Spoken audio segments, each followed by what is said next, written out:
The new channel.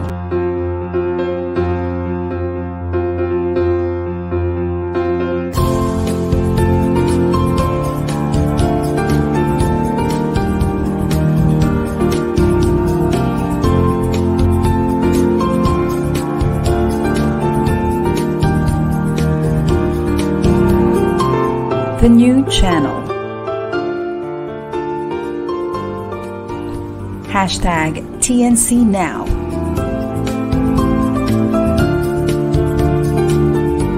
The views, opinions, and insights expressed in the following shows are those of the host, producers, guests, and viewers.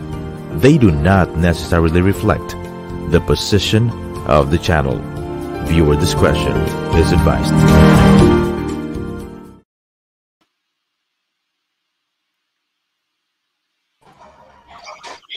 Hello everyone! Welcome to Inspiring Moments on TNC. Our passion transforms a community that sees all things new. I'm Carmie de Leon, streaming live from Imus, Cavite. And I'm Julia Robillos, streaming live from Padre Garcia.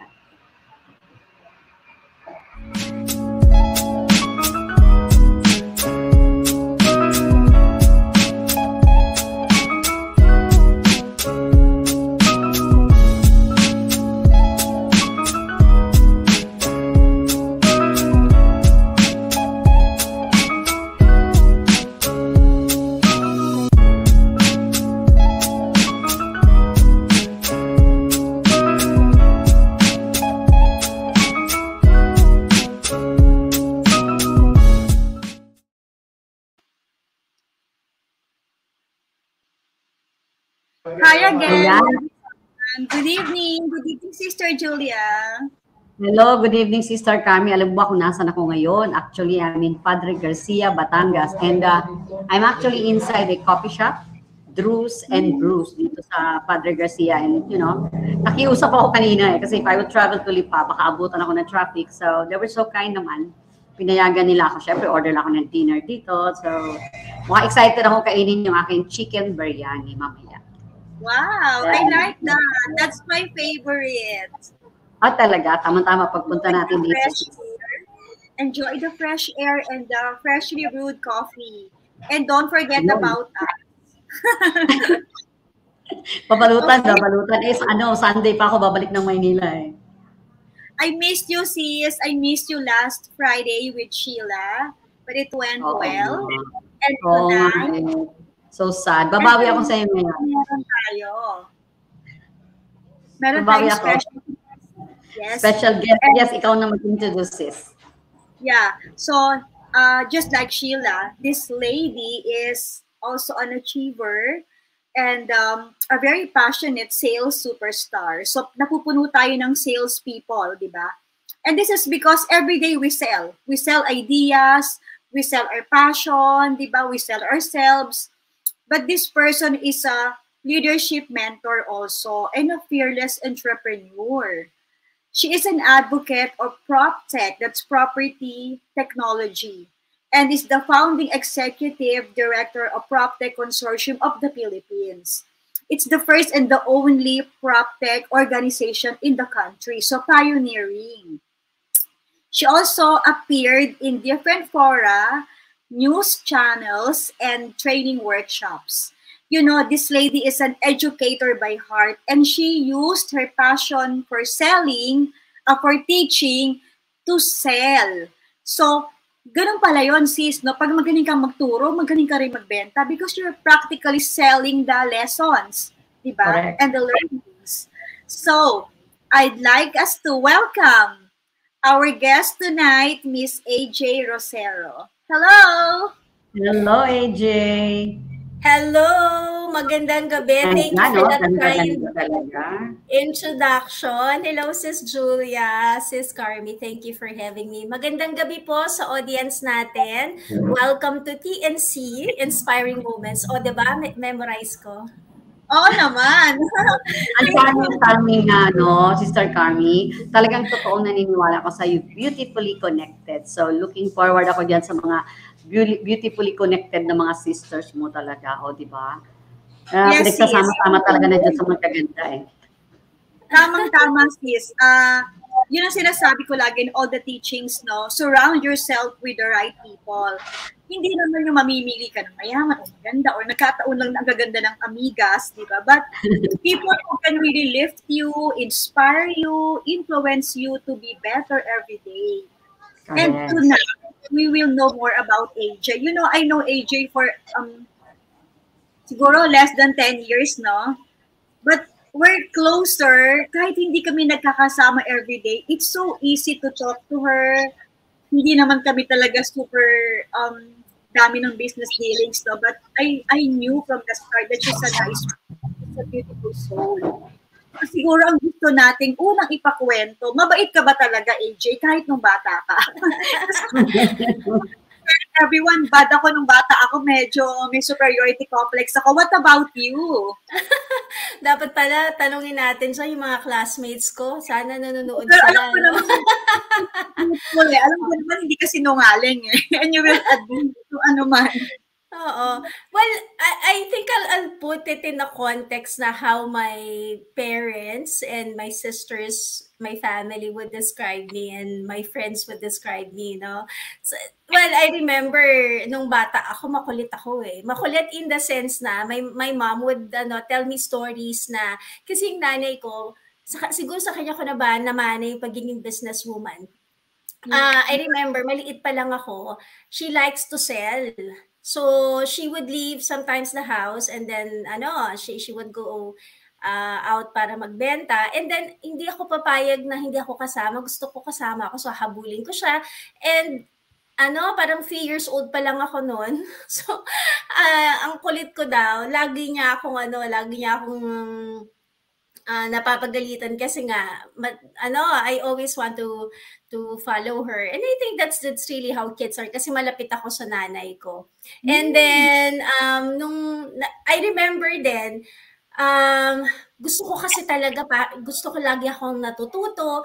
So 3 years old pa lang ako, gusto ko mag-aaral na ako. So I remember yung elder sister ko, yung panganay namin, nag-aaral na siya, pumapasok na siya ng school. Gusto ko din, sasama ako sa kanya sa school. Kasi gusto ko, also, gusto ko magsusulat din ako. Gusto ko, nandun din ako sa mga classmates niya, yun. So, mahilig akong makigulo.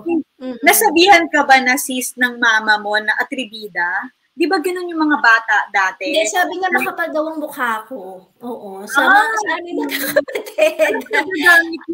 Confidence. Sana sabihin ko din sa mother natin, Mama, that's confidence. Diba? Yun, sa bata pa lang. Diba? Yung sa bata pa lang ako. Nag-sales training ka na as early as 3 years old. Yes. You went to At saka very charismatic daw ako. So pag may mga gathering kami, family gathering, ako yung nag-entertain sa mga relatives namin. Although I don't sing and dance, pero I like to talk to them. Yung kakwentuhan nila, kahit na matatanda sila, I'd like to be involved in what they're talking about. Ganon. So, madaldal daw talaga ako. Tapos, hindi ako nahihiya. Yung iba kong mga kapatid, saka mga pinsan, pag dumadating yung mga matatanda, umaalis sila. Ako hindi. Gusto ko nakikihalubin. Ikaw yung humaharap. Ikaw yung frontliner. Ako yung nag-entertain, ako yung front. Yes. Customer service na siya. Meron na siyang customer service na skills, no? Na talagang inherent talaga yan sa person. Kaya nga dapat ang mga parents very observant sila sa mga bata. Kasi from there, when you mold them, na lang ang parents, i-guide na lang talaga. And I agree, no? Kaya dapat pala pag mabata pala, makitaan mo na ng ganon, lalo mong i-encourage. Yes. Ando na yung inclination no? And congratulations to your mom. Whatever she was selling, she did the right job in training you. Yun sis, ako din naalala ko, nagbebenta ako ng alahas. Ano pa lang ako, elementary. Iniipit ng mom ko dun sa shorts ko, pupunta na ako sa friend niya. I will do all the talking. And then I get commission. Commissioner na, Wala bata naman pa. ang negosyo mo, ha? Oo. And then, Tuloy na natin yung plano natin. Alam mo, Sister AJ, may plano kaming dalawa. Ituloy na natin kasi inherent pala sa iyo yan eh. Oo, Sige, totoo. go. Gawin na Namalaki natin din yun. siguro din sa tatay ko, if I may add. Kasi tatay ko naman, siya sa insurance. So, okay. agent siya ng insurance. So, dun, I think I got yung pagiging charismatic din sa kanya. So, Yes. I noticed that, sis. So, wala kang mga kaaway nung bata ka? Friendly ka na talaga? Oo, Miss Congeniality talaga ako, sis. At saka bata pa lang ako, parang I'm a pleaser. Ayoko na may nagagalit sa akin na kaibigan. So, so gusto ko lahat kaibigan ko, ganyan. Buti hindi tayo magkaibigan. Yung laging galit. Ang dami kong picture, Sister Julia ha, Sister AJ. Ang dami kong photo nung elementary. Ako na nakasimangot ako. Tapos hinihirapan yung katabi ko. Suplada. Talaga, hindi ako nakangiti. Naiinis ako sa kanila. Parang, so I really admire children like AJ, kahit si Sheila, sabi niya noon, di ba, very friendly rin siya, studious. Ako hindi, may superiority complex ako because I was the only girl.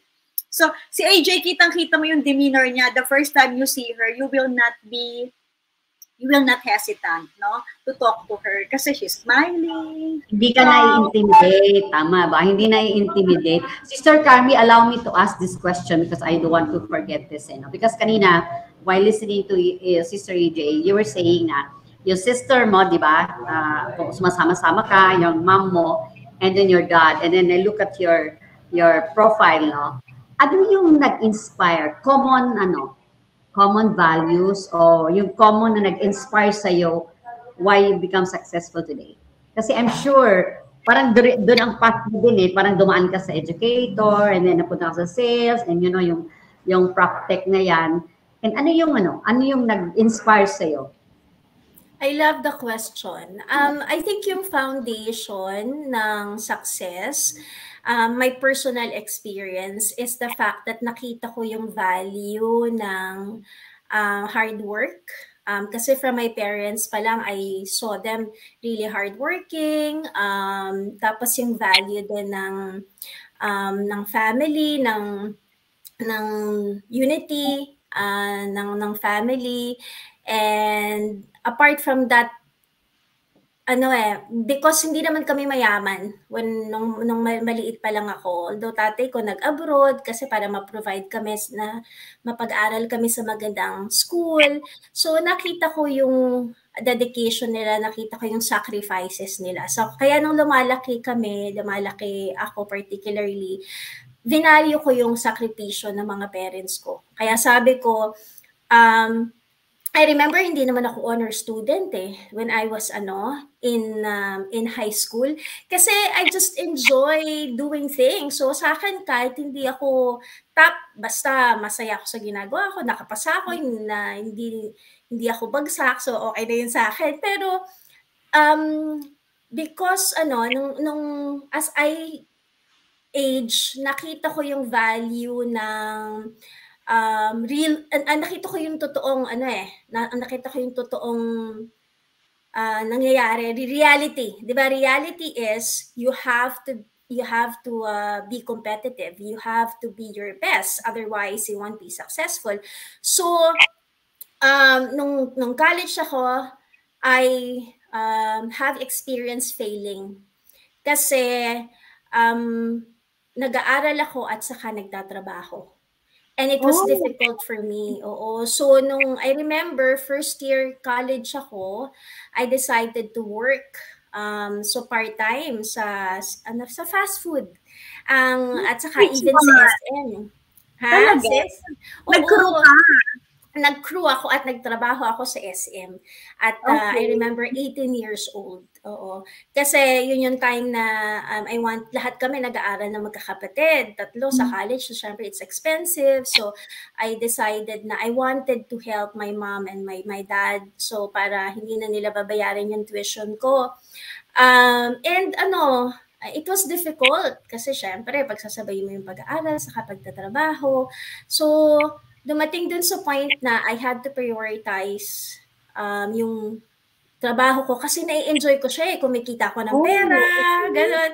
So, I had nag-drop out ako sa mga regular classes ko. So, natanggal ako dun sa black section as we call it kasi nung time ko, pag regular student ka, black section. So, natanggal ako kasi nga, I had, may mga failing grades ako and incomplete. So, sabi ko, oh my gosh, how I'm gonna tell my parents. But anyway, long story short, sis, because of that experience na I failed, I had to pick up myself and say na, okay, I have to decide na kailangan kong tapusin muna yung pag-aaral ko bago ako magtrabaho. So when I went back to school, kasi nag-stop ako for a year, when I went back to school, doon talagang focus na ako. Kasi I made the decision na tatapusin ko yung pag-aaral ko. That's when I became a scholar. I remember pa nga, I had 4 courses when I was in college. Kasi alam mo you had to find yourself, ano ba talaga ang gusto ko? Means, when you get into college, sometimes hindi mo alam kung saan course, unless na nandun ka na. So when I enrolled, I took up computer engineering. And I figured out, I realized na it wasn't the course that I wanted. So nag-political science ako. Wow. and then psychology. I finished computer education, major in computer science. Okay, so, yung pagiging working student mo before, was it an order from your parents or ikaw lang talaga? Okay. I remember we were sitting sa table. We were having dinner. Kasi tinatanong ako ni nanay kasi si tatay nasa abroad. So sabi niya, anong course ang gusto mo? I was with my sister. Yung sister ko kasi na panganay, idol ko yun. Kasi matalino, she's honor palagi. So sabi ko, I wanted to be like my sister. Ang gusto niyang kunin, computer engineering. So sabi niya, ikaw na lang kumuha kasi she ended up taking up accountancy. So sabi ko, sige, ako na lang magko-computer engineering. Ang hirap pala ng engineering, sis. Puro numbers. Kailangan may math, magaling sa math, ano? Yeah, and then, tapos, nag-aral ka pa. So, double whammy made it more difficult for you, di ba? Yes, correct. You were able to bounce back and may realization na dapat focus, di ba? And then naging scholar ka pa.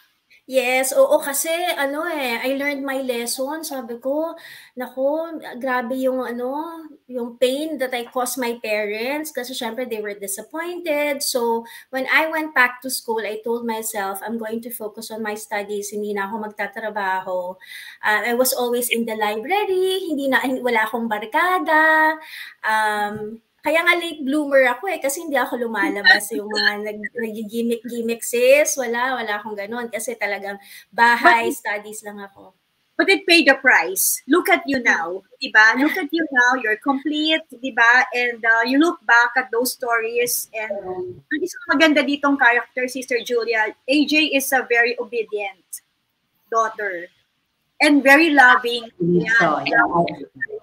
Pero mas may ichichika ako sa inyo. Can I tell you something? Mayroon akong secret na isa-share na malalaman. Sabi ng nanay ko noon, alam mo, ikaw na bata ka, maaga ka mag-asawa Kasi ligawin daw ako nung bata ko. Diba? So, hindi, nung high school. Actually, high school pala, may boyfriend na ako. Di ba, puppy love? Yun, pero syempre nalaman niya, so naghiwalay kami, diba? So, pero yun, sinasabi niya sa ikaw bata ka, ganyan. So, sabi niya, maaga daw ako mag-aasawa. Pero hanggang ngayon, single pa din ako. Kasi yun ng nanay mo, yung hula niya, actually reverse psychology ng nanay mo yun. Pero talaga ba, sis? Sir Carmie, I have a very relevant question because syempre, the inspiring moment goal, kasi inspiring moments na show natin, ang goal natin is to inspire others. And going back to your, yung nag-aral ka, working student ka, you enjoyed earning. Marami kasi mga bata ngayon, I have a relative na ang sabi niya, I don't need to study college. Kasi ngayon, pwede akong kumita and, na I don't have to finish my studies. But in your case, you are a scholar, you're into technology, no? Ano ang na-realize mo na advantage? O, anong advantage para sa'yo, personal opinion mo to na kung graduate ka o hindi ka graduate na nagtatrabaho ka? Kasi iba ngayon ang mindset, di ba? Hindi ko kailan tapusin ang college ko kasi si ganito nga eh. Di ba? Ganito nga siya eh. Si ganito nga siya eh. And I want to hear that opinion from you kasi ako every time I do lectures, nung in-interview ako, anong advantage yung nakagraduate at hindi nakagraduate. May sagot ako doon, but I'd like to hear it from you and probably the audience would like to hear that from you. What's the advantage, AJ? Yeah, thank you, sis, for the question. Actually, as an educator, I'm a firm believer na we need to finish college. So, and we respect yung opinion ng mga kabataan ngayon na kasi I wanted to have my own business. Kasi din ako I talk to a lot of millennials and I mentor them. And I think where they coming from is the fact na gusto nila mag-start ng sarili nilang business. And kung kaya naman nila, they feel na hindi na nila kailangan tapusin yung college. Pero sinasabi ko sa kanila, ina-advise ko sa mga kabataan na it will still help. Now, it's good that you have the passion and you have the money, pero importante din yung you finish your education. Why? First, kasi yung matututunan mo ngayon sa studies mo, magagamit mo yan sa pagiging CEO mo o sa pag-start mo ng business and sa pakikihalubilo mo sa mga tao. What I have realized as an educator is the things that you're going to go through in the academe is preparing you for the real world. So, kaya nyo yan, yes, hindi madali makatapos, but I think if you have, and I'm speaking to the young people, if you have that passion, pursue that, but couple it with education because you will be more successful. Yes, actually I agree, and I'd like to add, sabi ko nga, if you are a college graduate, parang influential ka, kasi nga, di ba, people na kakausap mo sa business, una yung respect, makuha mo kaagad, kasi wala tayong magagawa, sabi ko nga, lalo na dito sa Pilipinas, yung degree kasi is something, even yung mga certificate, it's something, parang dito sa atin, bragging rights mo yan, so you become more influential and you become indispensable, di ba, kasi pag nagtanggalan ng trabaho, syempre pipiliin nila sino yung may advantage. And ang tingin ko dyan, parang it's an insurance for your future. Diba? Although si Lord naman talaga ang nagko-control na, but ako in reality, sabi ko, I'm talking as an entrepreneur, as a business person. Pag namili ako ng empleyado, una syempre ugali. Pero kung ang kailangan ko technical, ang kailangan ko medyo high level of decision making, I will get somebody who is a college graduate. And I think that's one thing that we'd like to share with the millennials. And, today, kasi my son is already a doctor. Alam mo, pirmi niyang sinasabi. Congratulations! Thank you for that. But anyway, nung high school siya, di ba, syempre, nag-visionize ang mami. Marami siyang kursong pinili. So sabi ko, kung gusto mong maging doktor, mag-doktor ka. But anyway, he was worried na hindi siya makatapos. Pero alam niyo ngayon, ang sinasabi niya, Permi, ang pasalamat daw talaga niya na pinilit ko siyang mag-aral at maging doktor. Kasi noon ang reason lang, ayaw niya mag-doktor kasi daw baka hindi mabayaran ng tuition fee. Pero alam mo, today, nagpapasalamat siya. Sabi ko, tama. Why? Alam mo, pag nagkagera, ang mga doktor hindi pinapatay. Kasi di ba may title na doktor Ang mga engineer hindi yan pinapatay. Ang mga negosyante pinapatay. So, anyway, it was just a joke. And then I told him yung stethoscope mo, ganito, ganyan. But ang na-realize niya, sabi niya, pag ako naging executive, darating ang time, makamapagod ako, mawalan ako ng trabaho. Tapos pag doktor, may security siya. Sabi ko, at saka yung lapida mo, may nakalagay, Dr. Miguel Robillos. So it was really a joke nung high school, nung tinuro ko sa kanya, yung nag-college siya. It Pero today, sobrang niyang pasalamat. So again, ang ganda nung sagot mo, AJ, and I'm sure nakaka-inspire yan sa mga nakikinig ngayon. So, ayan. Ayan, si Sister Carmie naman. Alam mo ako, in between lang kasi ako magtanong nakikinig lang ako, and ayan. Well, ang sa akin kasi, if you have the chance to really have very good education, invest in learning. And with all the modalities right now, with the advent of internet, it is easier for you to be educated. It's also cheaper, di ba? Like AJ had scholarship, di ba? Konting sipag lang. May misconception kasi na hindi na kailangan just because there were rich people na hindi naman nag-graduate. But you know, if you have the chance, then study. Get a degree, study further because it's a test of perseverance eh. And iba nga, pag may hawak ka, then you will be more equipped, diba, to compete, and you will be considered highly. But for those naman that really cannot afford, it's not the end of the world. You can also compensate it with your discarded creativity and hard work. Yeah, but of course, education, we cannot underestimate the value of education. No? So, sa akin, kahit hindi ka doktor, kahit janitor ka lang, if you really worked hard, if you really studied hard, and you really use the resources. Kasi hindi talaga lahat privileged eh. Diba? So, kayong iba, sasabihin nila, like family of 6 children, sige na nga, magmi-business na lang ako ngayon. Wala pong masama dyan, but take a look at AJ. She worked. She worked while studying. So, kung kaya nyong gawin, sige. Pag bumabagsak na kayo, then mag-ipon muna ng konti and then you go back to schooling. Kasi po, hindi yun napapalitan talaga ng iba. You have the chance to. Ayun. So, Sister, ang question ko kay AJ, I know that you're very close with your siblings, no? So, si ate mo ang iyong confidante or idol mo siya? Idol ko, yung ate ko. Hubungan mo if you have problems. Nanay ko. Ah, talaga? Oo.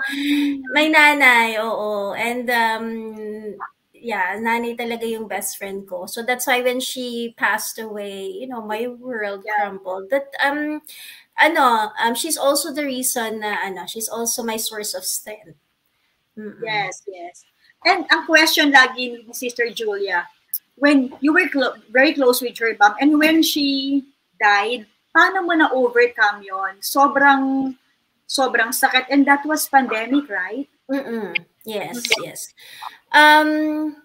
It's really a combination of prayers and support from the family and my loved one. So, and I think God has been also very merciful because parang he also prepared me for this for the pain, for the loss of my mom. Kasi nung namatay yung mom ko, dumating naman yung aking partner for life. So, yeah. So, he's my source of strength. Parang talagang naka-orchestrate. Naniniwala din ako that everything has been divinely orchestrated. Yung buhay natin, nakatala na yan di ba? From beginning to end. So, si Gary dumating doon sa time na yon. And you were crying. Pinangalanan natin, sis, no?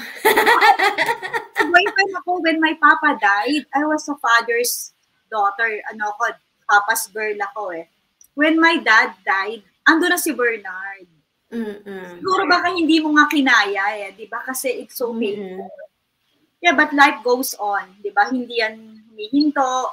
And it's so amazing that God is preparing us every day for challenges like that. But what I learned is you also have to give your time to grieve and to heal. Kasi hindi mo siya talaga, you cannot rush yourself into things. Kasi ang kalaban mo, sarili mo din eh. So, and I was talking to a good friend of mine who also lost her mom. And she was asking me, so how have you coped up? And I said, you know what, you have to give yourself the time to grieve. You have to cry. And you're gonna cry every time you will remember. Diba? Kasi iba yung nakikita mo sila, iba yung nayayakap mo sila versus wala na, diba? So, but I think I believe kasi na na they are with you in spirit. So, I still talk to her. I still talk to her every day in my prayers, yung gano'n. It helps.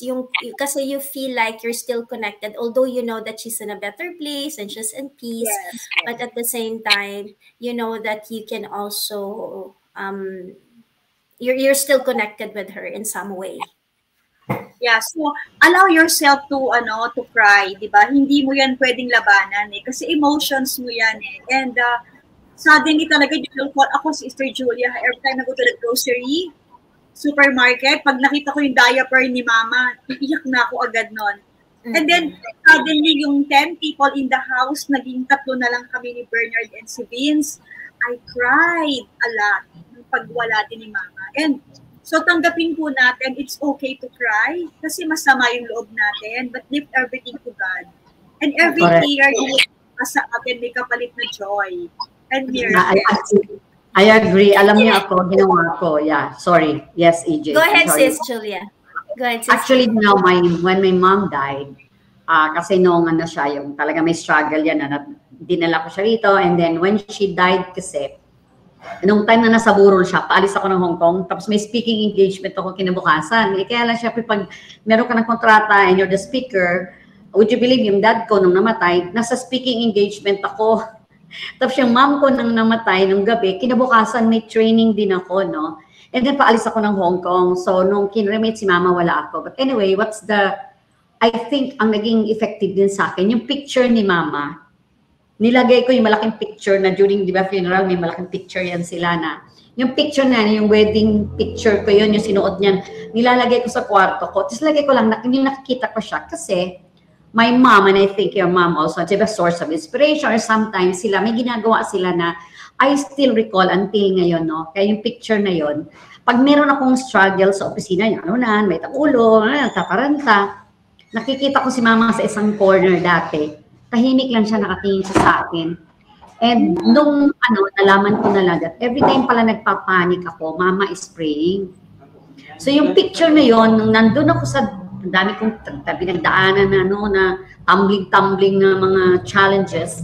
Mama, the picture of Mama is always there, and I look at her and I remember somebody is praying for me. So it was actually, a reminder na, hey, there's somebody there praying for you. Pero ngayon kasi Mama is already, umuwi na siya sa heaven. Sigurado akong heaven si Mama pagpunta niya ng heaven na, di syempre, na ngayon ang role ko? My role now is ako na yung magti-take over.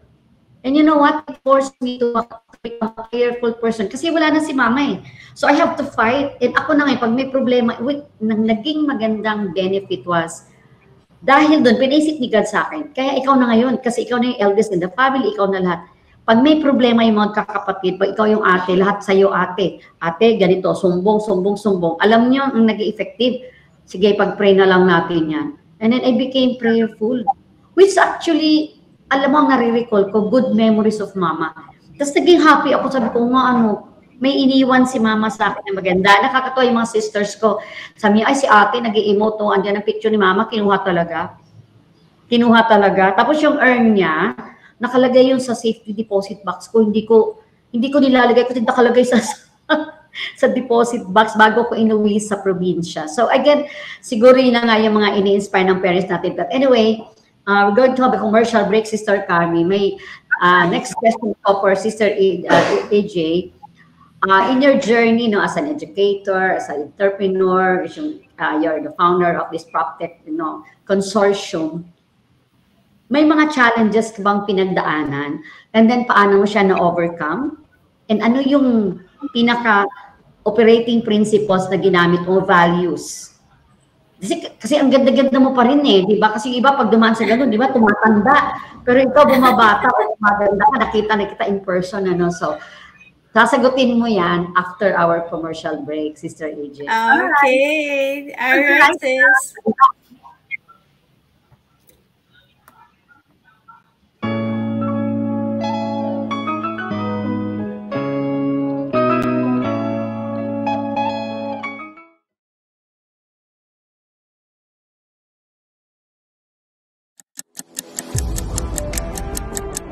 36,400.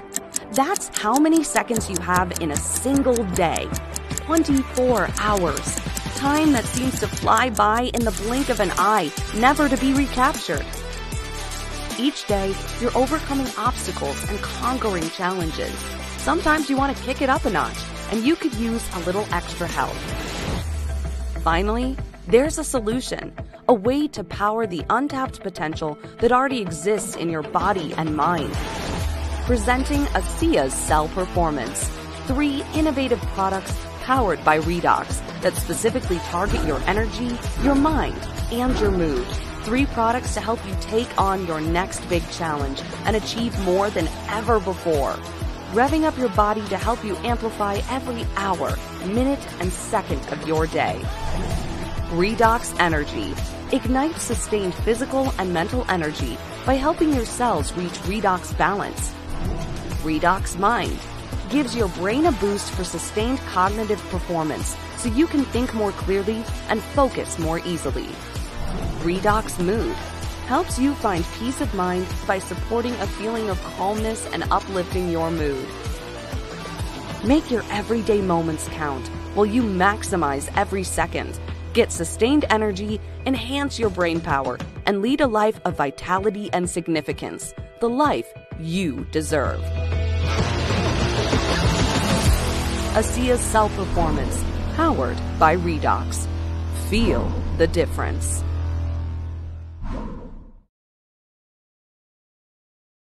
ASEA Redox is the first and only supplement on the market scientifically tested and shown to signal the activation of genetic pathways and to affect genes that improve immune system health, help maintain a healthy inflammatory response, help maintain cardiovascular health, improve gut health, and modulate hormone balance.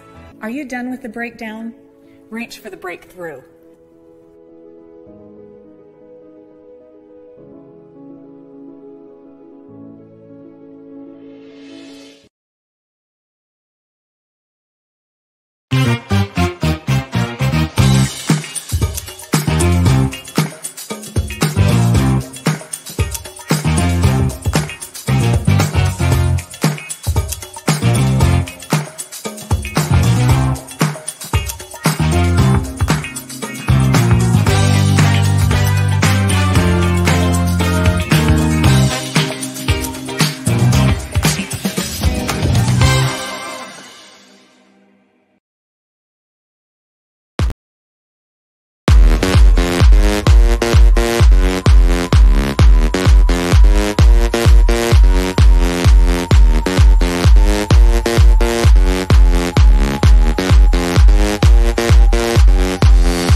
Ayan, hello again. We're back.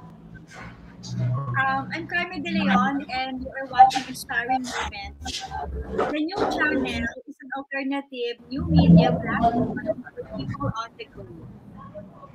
Please watch all our shows as seen on screen. Imagine having your own show or your own playlist, your own content, but we can make it easier for you. TNC aims to transform the lives of our viewers through engaging, authentic, and original content. Our channel is a responsible, global 24 by 7 platform that showcases Filipino talent, global influencers, cultural intelligence, and ingenuity. And of course, don't forget to watch Inspiring Moments every Friday, 7 p.m. You can also watch the replay via Facebook or YouTube. Follow us on IG, listen to us on Spotify and Apple Podcast. Just search hashtag TNC Now. And of course, if you want to sponsor our show or any TNC shows, please email now@thenewchannel.com or send us a direct message. So enjoy all these life-changing shows because we made them specially for you. So back to beautiful AJ. Yes, nako, salamat at nakapag-isip ako ng sagot doon sa challenging question ni Sis Julia. Naiming ko yun. Walang challenging sa'yo eh. Parang dito yung equanimity. So ano ba yung pinaka-challenging and ano yung principles in life? Right. You know, I have to say this. Because I have experienced so many challenges, my operating value, you know, is really turn your challenges into opportunities.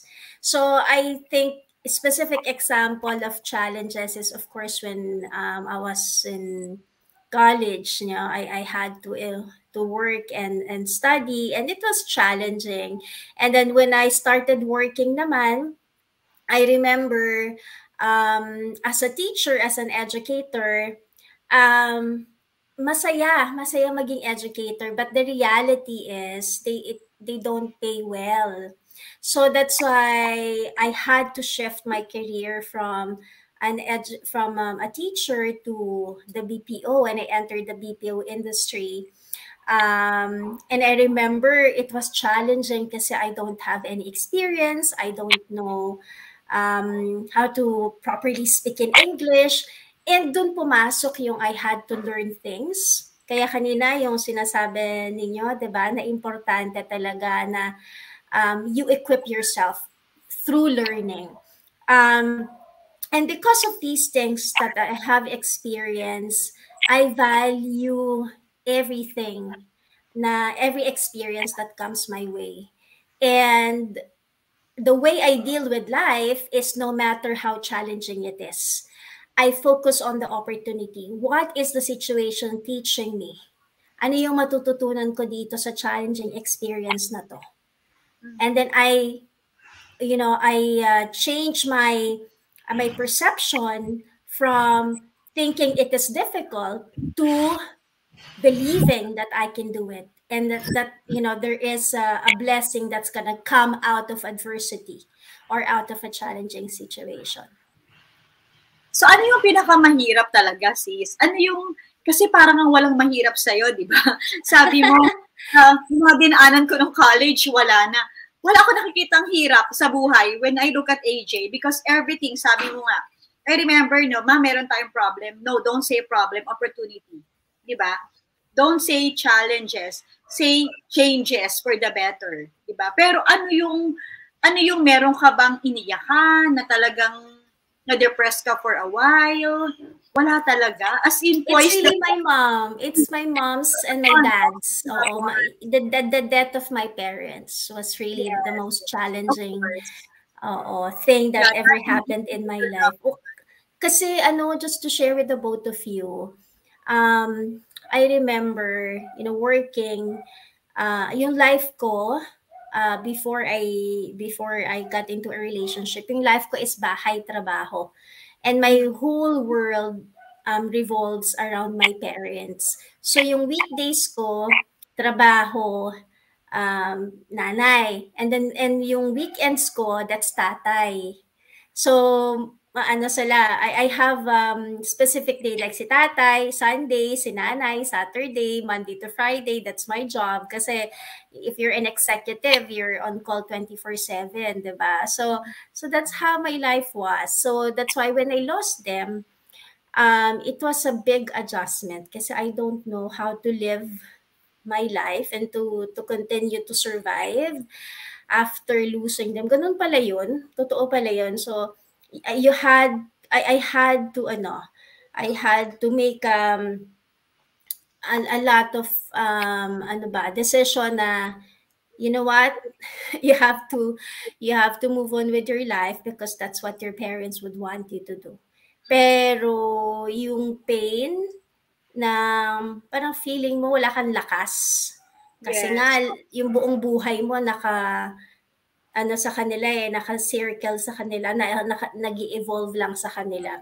Pag ganun yung buhay mo, then, when you lose the people you love, it's difficult for you to start over again. So that's why I'm grateful to God kasi, I'm surrounded with a lot of people who love and care for me, yung mga friends and family, and yun. That was the most challenging. So that's why it pays to have friends, and it also pays to have social life.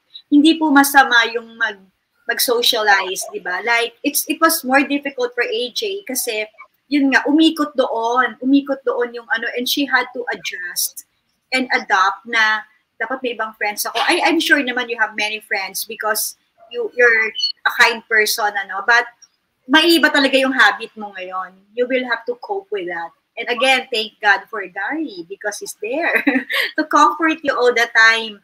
So, yeah, mawala na ang lahat, di ba? Wag lang yung loved ones mo. But I'm sure kahit well-balanced ka pa, it will really hurt, no? So, ibig sabihin, AJ, sa work wala. Sa work, kayang-kaya. Like, you are in the consortium right now and you're pioneering it. I know that you have done a lot of things, no, on your year. Dito, ano yung mga challenges naman? Ano yung mga nakikita mo ngayon that will... Yeah. Business-wise, I think that's reality, no? Talagang, especially when you're starting, whether it's an organization or your own business, there are birth pains na tinatawag. So the birth pains is you really have to put a structure to it. So that's one of the challenges. Starting a business or an organization, syempre, you have limited budget, so you have to do things on your own. So you have to be creative, you have to be resourceful, to make things work. So it's a learning process, but at the end of the day, I think that you identify what the problem is, but you focus on the solution. Okay, so ano yung kailangan gawin para ma-address tong mga challenges na to, mga issues na to. So specific example, like, for our organization, we have to grow the number of members. So now we're focusing on creating value for our members. We're focusing on projects and initiatives that would give value to our members and to the industry. So yeah, so that's basically for my role, as an executive director with PropTech. And then for my business naman, the challenge is yung putting it together, building and sustaining it. So very important na when we're starting a new business, you also get the support that you need from the right people. So that's what that's the best thing that I'm learning. In business and in corporate, no, importante that you have a good network. of allies, di ba? If you have a network of, kunyari, yung mga business people, it will be easy for you to really sell, like getting more members. The same manner na nasa business ka, if you have connections, they will be the one to patronize di ba? I remember when I opened the business, friends mo talaga yung bumibili Sila talaga yung unang-una. At wala kang problema doon, I'm sure. It's about dealing with the issues and really focusing on the solutions, di ba? Yeah. So, and that leads me to my last question, Sister Carmie, for Sister AJ. Ayaw ko ma-miss yung question na yun. Masarap siyang kausap, interviewin natin siya ulit. Anyway, Sister AJ, yung kumusta ang impact ng pandemic sa business mo? And then after the pandemic, alam mo, importante kasi marinig din ng iba to. So, ano yung mga creativity or creative solutions na ginawa mo to make it faster? Kasi di ba ang goal natin hindi lang naman ma-sustain ang business ngayon kasi marami talagang challenges, no? Yung mga price adjustments, yung mga cost of operations, di ba, yung mga OPEX ngayon parang nag-shoot up yata ng sobrang, di ba, no? Like gasolina lang ngayon 60 plus people, di ba, no? Una yung sibuyas, wala kinalaman sa negosyo natin yan, di ba? But yun na, balik ako doon sa kumusta ang impact ng pandemic sa'yo, and then yung mga creative solutions, creative ang sinasabi ko, unique na ginawa mo para, hindi lang ma-sustain, kundi umangat naman yung business. Right. When the pandemic hit, sis, I was still employed kasi noong time na yon So, yung business ko kasi parang about a year old pa lang So, when the pandemic hit, I was still employed.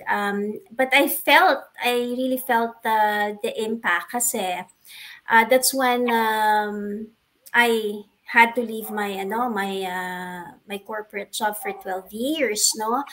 And then I wasn't working for a year kasi I said to myself, this is the time that parang yung early retirement, ano ba to? Parang retirement, no? Na hindi naman talaga. Pero nag-break lang ako. Corporate break.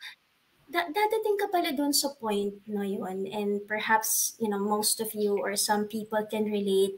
I don't know if you believe in midlife crisis because I felt like I have experienced that. You're too young for that. You're too young. Right? Yeah, but I feel like kasi I am very sure of where I want to see myself, at a certain age. And I said, when I reach this age, I want to have my own business. So that's why I decided to leave my corporate, even though it's a risk that I have to take.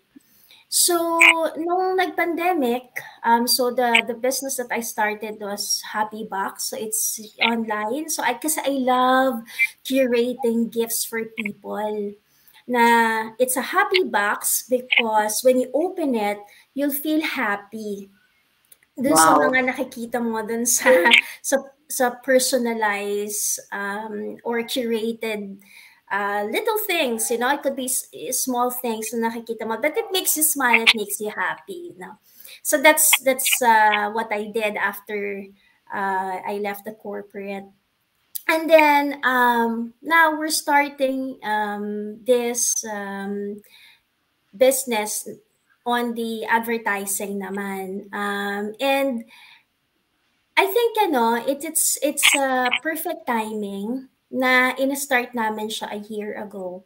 Kasi now we're seeing things are coming back and there's already demand, diba? So slowly the economy is bouncing back. So nag-adapt tayo from working in the office full-time to working from home, and there's a lot of companies now who are offering work from home and hybrid. So now we're capitalizing on things are coming back na. So let's help promote these companies again by offering advertising that's not that expensive. So that's on the personal business naman that we're doing. So yeah, I think overall, to summarize, you have to as an entrepreneur, it is important for you to also study the market, study what works and what doesn't. So kami, nakita namin yun we had to do some research about the business, and how and when is the best time to launch and to start. Excited ako sis doon sa sinasabi mo, the alternative to more expensive advertisements, di ba? And we cannot divulge pa lang too many information. I'm excited. I'm excited for you kasi talagang sobrang revolutionary. So, I'm looking forward to it. And yun nga. Mukhang you're cooking something, Mr. Carmie. I think you're cooking something. Samahan niyo naman ako dyan. Of course, sis. Oo. Kasama ka dyan, sis Julia. Oo. And moving forward, sabi mo nga, dun sa consortium, you are putting more values, di ba? Ano ba talaga yung need? Kasi nag-iba na nga sabi mo, iba na yung work from home, di ba? Nagkaroon ng mga, you need to pivot na rin yung offering sa mga members. And you always go back to your customer, di ba? Think of the new values that you can offer. And hopefully, kasama tayo doon sa business, di ba? But can I just add something on the PropTech part? Yes, I think yes, the best part about being in the organization is seeing the potential of the organization and the industry, na combining the property and technology. I'm just so passionate about it. And that's why I wanted to talk to people about the importance of digital transformation, especially on property. Kasi ang goal namin and the just cause or the mission of the organization is to digitalize the real estate industry. So we have exciting projects that are already happening, and there are more that's to come, because through this digital automation, we can help for the faster release of the loans to the developers, and the developers would have the funds to build more houses for the Filipino people. That's true. That's true. I was listening to the speaker the other night. AJ, thank you for inviting me.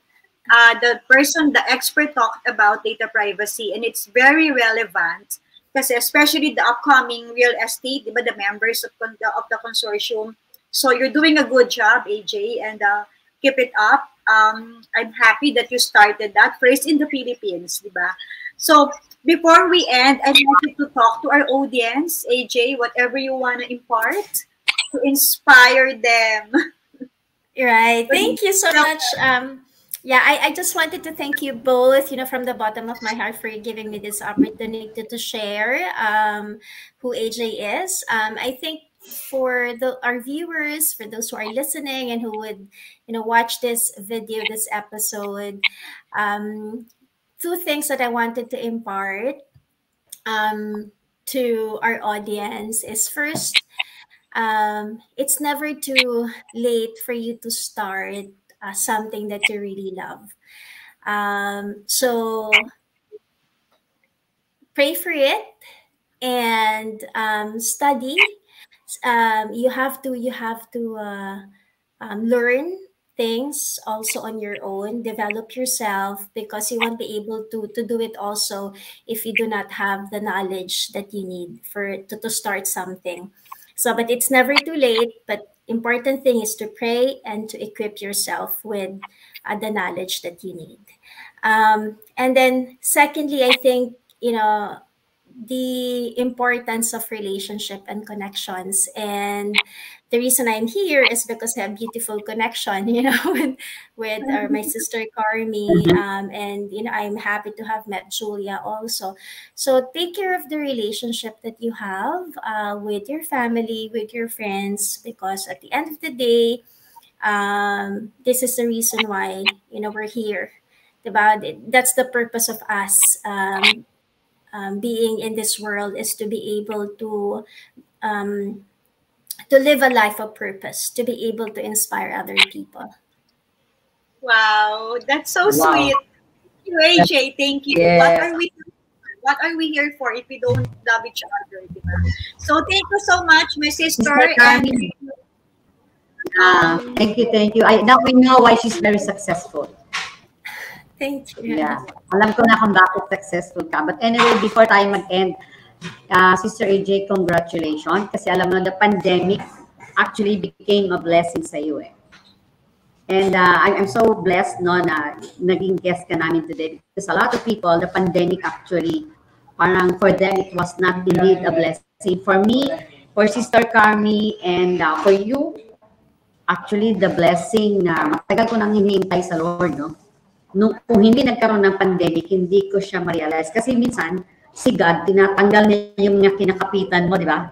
Kung saan ka comfortable eh. And sometimes, si Lord, inaandog ka na, pinapaalis na kita diyan, diyan ka pa rin eh. And then, nung dumating ang pandemic, boom, biglang nawala yung mga, anong gagawin ko? And so, thank you so much. So, grabe, sobrang nakaka-inspire ka. Kaya talaga, salamat, Sister Carmie, at ginawa natin guest si Sister AJ. Of course. Thank you so much, AJ. God bless you more. God bless you. Oh, thank you so much. Thank you. I'll see you soon. Thank you. See you. All right. So, again, sabi ni AJ, it's never too late. Never too late to act now. And she mentioned about taking care of the relationship. In line with that, direct, maybe we can show the book. It's available for sale. It's only 800, but the lessons that you will learn is more than 8 million. So it's available. Right now, it's still on hand. So you can want. This is beautifully connected. It talks about relationships. It talks about being, better than before. Beautifully connected with God, with yourself, with your friends and families. So please try to get in touch with us on TNC or to me personally if you want to get a copy. So look at Sister Julia. She's beautifully connected with me. Diba, sis? Yes. Kaya sabi and inantay mo para magka-announce yung book launch mo, diba? Kailan ang book launch natin? We will have a book launch on Feb 10 at Farm Hills in Tagaytay. Wow.